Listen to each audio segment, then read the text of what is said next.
فرمایید که بازی رو چطور دیدید؟ من این بازی رو با چشمام دیدم.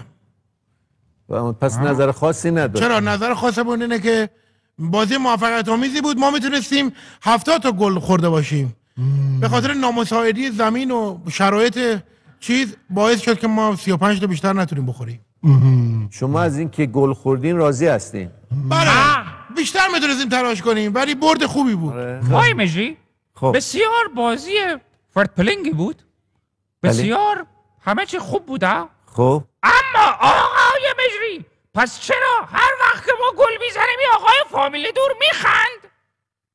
خوب بکنم خوشحال میشدم. شما خوشحال میشدین وقتی نه. گل میخوردین؟ خب ما بالاخره امتیازی که به دست میاریم یه خورده دو پوست خودمون نمیگنجیدیم و یه شادی‌های از خودمون بیرون میدادیم. شما میدونید که الان بازنده این یعنی باختین شما. بازی برد و باخت داره، خودتون رو کنترل بکنید.